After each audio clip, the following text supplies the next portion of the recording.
Fala, minha nação tricolor, sejam bem-vindos a mais um vídeo aqui no canal Meu Bahia. No vídeo de hoje a gente vai falar sobre a vitória do Bahia hoje contra a equipe do Galícia, 3-0 na Arena Fonte Nova. Iremos trazer informações do mercado também, então já conto muito com o teu like aqui no início do vídeo para você poder ajudar o canal e também o nome do Esporte Clube Bahia. Conto com a tua participação nos comentários, deixando a tua opinião sobre os assuntos que a gente vai tratar no vídeo de hoje. E não esquece de se inscrever aqui no canal se ainda não for inscrito para poder ajudar a gente a chegar a 20 mil por aqui, você torcedor, não perder nenhum conteúdo. Meu nome é José Victor, para quem ainda não me conhece, eu sou produtor de conteúdo aqui do Meu Bahia e também estudante de jornalismo. E vamos começar aqui esse vídeo para a gente não perder tempo falando sobre um assunto muito importante, falando sobre o jogo também de hoje contra a equipe do Galícia. O Bahia venceu o Granadeiro por 3-0 na Arena Fonte Nova, o clássico das cores que voltou a acontecer depois de 9 anos da elite do futebol baiano. O jogo de hoje que foi marcado pela presença de alguns jogadores do time principal do Bahia. A gente viu em campo hoje o Cauli, a gente viu em campo o Gabriel Xavier, o Canu, o Ronaldo voltando a ser titular nessa temporada de 2026, o Iago Boducci sendo titular na lateral esquerda, o Ronan Gomes estreando. Enfim, foi um jogo com muitas mudanças, né? 10 em relação ao jogo passado contra a equipe do Bahia de Feira. Apenas o Juan Pablo, dentre os jogadores que estavam jogando na partida passada, esteve em campo hoje começando como titular. Vou falar, claro, sobre cada um, mas eu quero falar sobre os destaques hoje individual, na minha opinião. Primeiro falar sobre o Ronan Gomes, né? Estreou hoje com a camisa do Bahia e baita estreia do lateral direito. Claro que ainda é um começo, ainda é um primeiro jogo, estreia ali, campeonato estadual, parte física ainda precisa melhorar um pouquinho, entrosamento, ritmo de jogo, tudo isso precisa ser aflorado e melhorado, mas eu gostei muito das características e da iniciativa do Ronan Gomes na partida de hoje.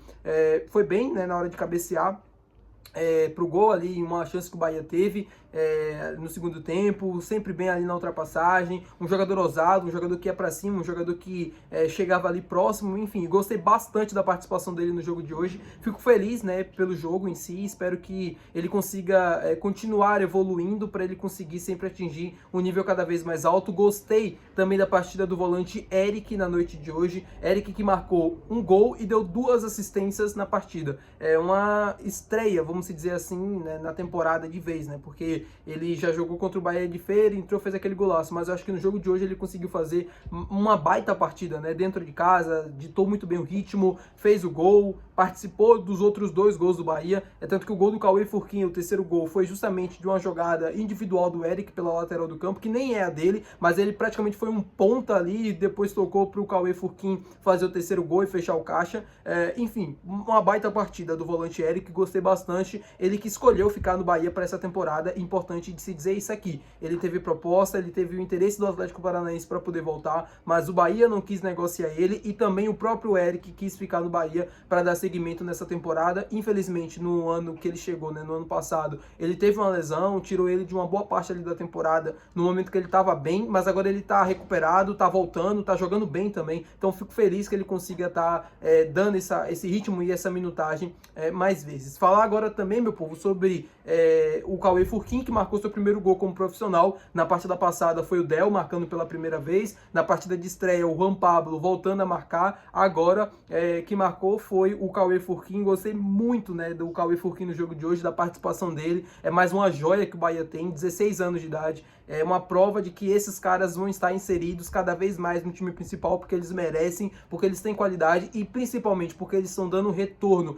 David Martins jogando muito, o Cauê Furquinho, o Del, o Juan Pablo, para mim são jogadores que devem virar opção no decorrer do ano do time principal do Bahia. Claro, tendo uma minutagem menor do que os demais, né, começando ainda essa transição das categorias de base. O Cauê Furquinho, por exemplo, uma hora vai descer, vai jogar ali os jogos da base, mas sempre que solicitado vai subir pro profissional, vai poder jogar, porque é um jogador diferente, um jogador que tem qualidade, um jogador que tem muito futuro, e o próprio técnico Rogério Ceni sabe muito bem disso. Falando agora com vocês sobre o mercado de transferências, quero falar sobre o interesse do Bahia no zagueiro Iago, jogador do Flamengo. Iago, que o Bahia já esteve interessado na última janela de transferências, a negociação à época não acabou dando certo, o Flamengo só iria liberar o jogador se fosse para o futebol europeu, não chegou nenhuma proposta que convencesse, nenhuma proposta que de fato fosse mais vantajosa, e aconteceu que ele ficou, né, no Flamengo. E foi prometido, ou era se esperado por ele, que ele tivesse mais oportunidades, que ele tivesse mais minutagem, coisa que não aconteceu.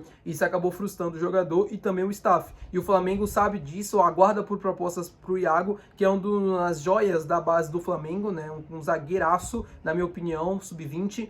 Foi campeão, inclusive, da categoria do Mundial, né? Com a camisa do Flamengo recentemente. Gosto bastante do Iago, gosto muito do perfil dele, do estilo de jogo também. Acho que é muito promissor e é uma das coisas que é um grande problema hoje do futebol brasileiro, e eu já falei sobre isso aqui, né? É uma das sacadas que o Guilherme Belintani teve lá no Londrina, em pegar jogadores dos times grandes, jogadores que têm potencial de revenda, no caso do Iago, mas que quando chegam no profissional não consegue ter espaço, não consegue ter minutagem, porque o Flamengo tem uma baita zaga, tem o Léo Ortiz, tem o Danilo, tem o Léo Pereira, o Iago não vai entrar para jogar em um desses jogadores, então acaba que ele sobe, estoura a idade das categorias de base e fica sem minutagem. E aí o que a Londrina faz? Pega esses atletas, coloca para jogar, né, ou emprestado ou pega em definitivo, mas dá uma porcentagem ainda dos direitos para o clube que foi o formador, e aí depois quando fazer uma venda, quando esses caras for para fora, for para Europa, o clube que formou vai lucrar uma boa quantia e o próprio Londrina também, uma boa sacada. E o Bahia se aproveitando dessa situação, de um jogador que chegou no profissional, não conseguiu ter espaço devido à alta qualidade que o elenco do Flamengo já tem, mas que não deixa de tirar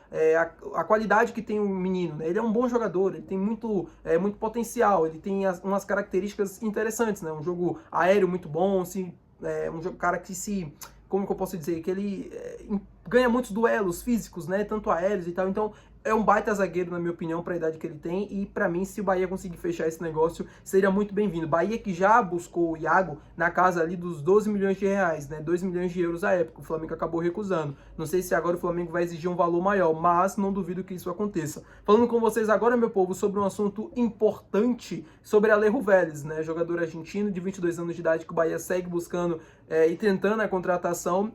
Hoje a gente não teve uma atualização tão significativa, por isso que eu não vou dedicar uma parte grande do vídeo para falar sobre esse assunto aqui no canal, mas que o Alejo Vélez não é que está muito interessado em se transferir para o Bahia nesse momento. O Rosário Central também dificultando muito a negociação, porque sabe que é um atleta muito importante para a disputa da Libertadores que a equipe vai ter nessa temporada de 2026. Então, assim, o que eu posso falar para vocês, o negócio é complicado, segue difícil, agora, né, ganhando contornos mais complicados ainda, mas isso obviamente não tira o Bahia da jogada, nem quer dizer que não quer dizer que não vai acontecer ou algo do tipo, quer dizer que está muito complicado, todo mundo sabe disso, e vamos ver o que vai acontecer nos próximos dias e nas próximas semanas. Eu acredito que essa próxima semana que vai se iniciar, a gente já deve ter alguma informação referente a essa situação e uma informação clara também a respeito disso. Tá bom, meu povo? Muito obrigado pela sua companhia, pela sua participação no vídeo de hoje. Muito obrigado sempre por estar aqui. Não esquece de deixar o teu like, que é muito importante. Não esquece de comentar aqui também, que é mais importante ainda. Não esquece de se inscrever no canal. E muito obrigado, meu povo. Até o próximo vídeo. Valeu. Tchau.